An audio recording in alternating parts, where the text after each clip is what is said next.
Il y a les potes, jour 19 du coup je crois. Une nuit assez humide on va dire. J'ai le sac de couchage est trempé, la tente est trempée, pourtant il a pas plu, hein, mais c'est full humidité. Donc là, petit café du matin, avec des petits bichocos là, histoire de se réveiller tranquillou. On attend que le Inter ouvre pour acheter les câbles pour les batteries externes. Et après on fout le camp. En gros, je sais pas si vous allez voir, mais ça c'est le sac de couchage. Il est full trempé. Et on va aller voir du côté de la tente. Vous allez voir que c'est pareil. Bon, là, à l'extérieur, bon, c'est normal que ce soit trempé parce que c'est fait pour ça. Mais là, à l'intérieur, c'est vraiment trempé de fou, quoi. En fait, vous voyez pourquoi il faut bien choisir son sac de couchage. Alors, j'ai hésité longtemps, en fait, pour cette expédition, à prendre un sac de couchage en plume de canard ou un synthétique. Et au final, j'ai regardé quelques vidéos de Mike Horn et de Nico Mathieu, qui sont habitués en fait à des climats beaucoup plus froids que ça, et qui disaient en fait que la plume de canard, c'était super, c'était un super isolant, mais alors dès qu'en fait c'est un petit peu mouillé ou humide, en fait ça perd toutes ses propriétés. Et c'est pour ça que je me suis rabattu vers le synthétique, parce que là le synthétique en fait il est full humide, mais ça me permet quand même de rester au chaud. Et ça c'est plutôt un bon point en fait. Et là, du coup, je vais vous faire voir autre chose qui est super important aussi. C'est quand on fait des trucs un petit peu comme ça. Là, vous voyez, je suis en train de finir de m'habiller, donc m'enfiler les godasses. En même temps, j'ai le matériel, donc la tente et le matelas, enfin le sac de couchage, qui sont en train de sécher un petit peu. Et le téléphone, il est en train de charger là actuellement. Donc, il faut toujours faire plusieurs choses à la fois pour éviter de perdre du temps bêtement. Depuis hier, du coup, je me trouve dans le parc régional donc des 1000 vaches de Limousin. Savez-vous pourquoi on appelle ça justement 1000 vaches? C'est pas, en fait, c'est pas du tout par rapport au nombre de vaches limousines, comme il y en a beaucoup dans la région. En fait, 1000 vaches, c'est une expression d'ici qui veut dire vaches. En gros, c'est les ruisseaux. Et en fait, ça veut dire qu'il y a 1000 ruisseaux qui se rejoignent en fait dans ce parc régional. Voilà, c'était la petite anecdote de la journée. Donc les amis, ça y est, je sors d'Intermarché. On a notre câble USB-C. Donc là, normalement, la batterie externe devrait charger assez vite. Donc on va prendre une demi-heure histoire de recharger un petit peu les batteries. Et après, on se mettra en route. Ça y est les potes, donc début de la journée, 8h25 de marche, on a de prévu. Donc là, il est 10h moins 10. On devrait y arriver donc vers 18h, 18h30 à... Merde, j'ai oublié le nom. À Ned. Donc je vais essayer de vous faire voir un petit peu les paysages, le village là. À commencer par Trégnac en fait. C'est un lieu assez chargé en histoire, surtout en histoire religieuse. Il y a pas mal de bâtiments. On va vous faire voir tout ça. Ceux qui se posent la question, si oui ou non je suis sur des GR ou des trucs comme ça. Alors actuellement, là où je me trouve, on est sur le GR 440 et en même temps donc sur la route de Saint-Jacques-de-Compostelle.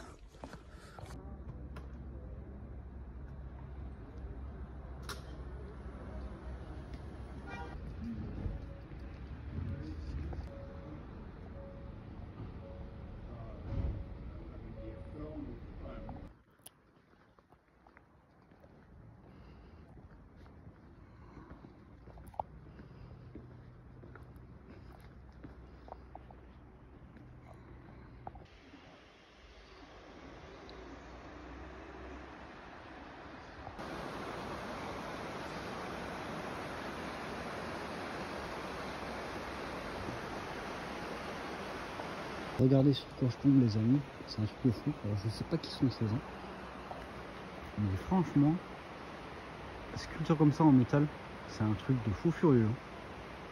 Elles sont stylées de fou. Vraiment, hop. C'est classe de fou, j'adore.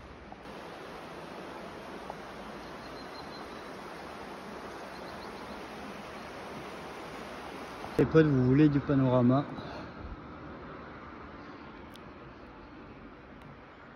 Donc les amis, j'espère que Traignac vous aura plu. Savoir que c'est une ville qui est très chargée en histoire religieuse. Donc nous, c'était pas trop le but de faire un cours d'histoire religieux. Mais c'est une très belle ville que moi j'ai appréciée personnellement. Maintenant, retour à l'état sauvage. C'est un petit peu de forêt, des forêts assez atypiques ici, qui est un petit peu dénivelé. Beaucoup de mousse en fait, c'est full sapin. Full grand sapin, moi je kiffe. Ça fait une espèce d'aspect féerique. Potes, ça doit faire 1 heure qu'on marche. Hein.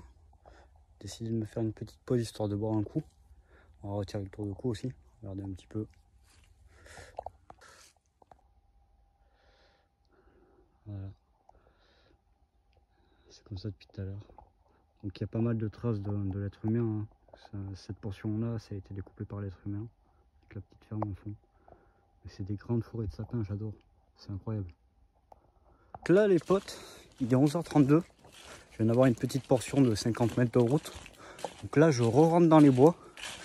Et dans 1 ou 2 km en fait on va arriver sur la portion d'aujourd'hui où c'est l'enchaînement des puits. Donc ça va être de la montée, de la descente, etc. Donc entre 600 et 800 mètres d'altitude. Ça devrait le faire. Et on est parti. Les amis, c'est l'heure de manger. Il est midi. Je me suis arrêté là vite fait. Ce midi on va manger ça. Des pâtes chinoises shrimp. Je ne sais pas du tout à quoi c'est. On verra bien. Il me reste un peu de pain. Et puis voilà quoi. Donc faites bien gaffe hein, quand vous faites chauffer un truc en forêt, de ne pas foutre le feu à la forêt. C'est pareil bénin mais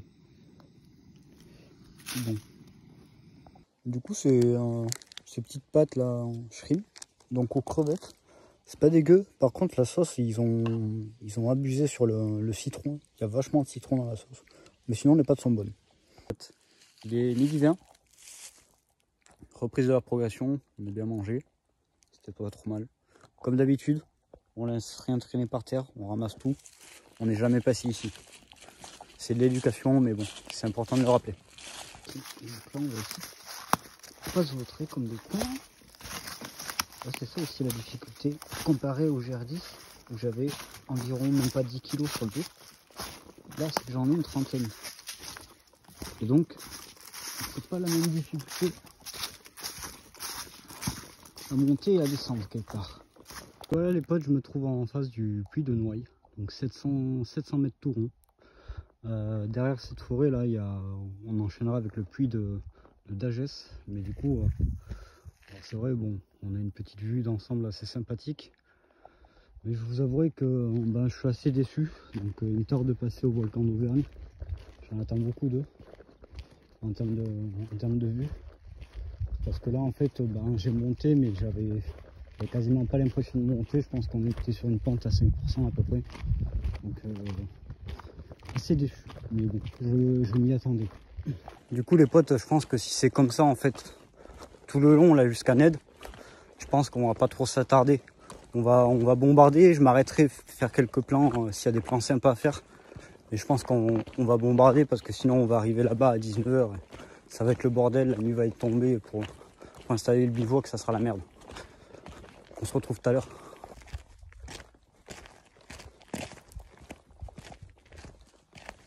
Truc vraiment aberrant, il y a plus de dénivelé sur la route que quand je monte un puits. C'est trop grave.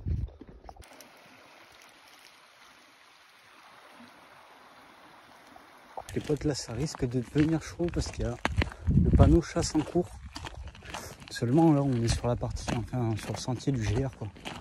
Donc un sentier de grande randonnée. Je vais essayer de siffler de temps en temps pour me faire repérer. On va essayer de pas s'en prendre une, ce serait pas mal. Puis voilà. Essayer de pas faire de bruit mais on va essayer de se faire repérer quand même. Pour respecter les chasseurs. Mais éviter quand même qu'ils nous tirent dessus quoi. Parce qu'on n'a pas de truc fluo pour se faire repérer. Donc je siffle pour signaler ma position quoi. Vous vous souvenez du moment où je vous disais que c'était le facteur humain le plus dangereux dans une expédition? C'était lui qui pouvait faire foirer ou réussir une expédition. Et bien là on est en plein dedans. C'est-à-dire que si je m'en prends une, déjà de un je meurs. Et en plus de ça, ça fera l'expédition. Faut toujours rester vigilant. J'essaie de parler un petit peu haut pour me faire repérer quand même.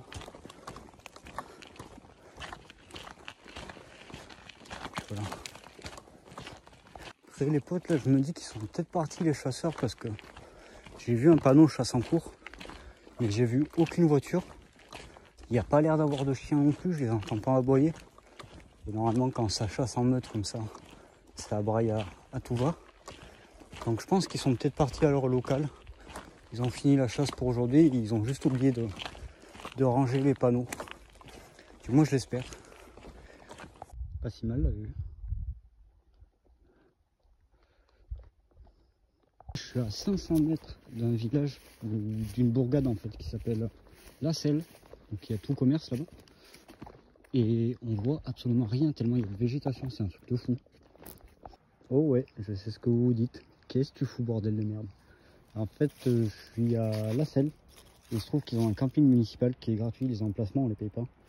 Et en fait, vu qu'il est 15 h et que je vais sûrement pas avoir le temps en fait de rejoindre Nep, et ben j'en profite en fait qu'il fasse jour et qu'il y ait du soleil pour faire sécher tout le matériel. Voilà. Et puis il y a des sanitaires en bas, enfin il y a pas mal d'installations, du coup je vais pouvoir prendre un petit peu aussi soin de moi. Et puis voilà.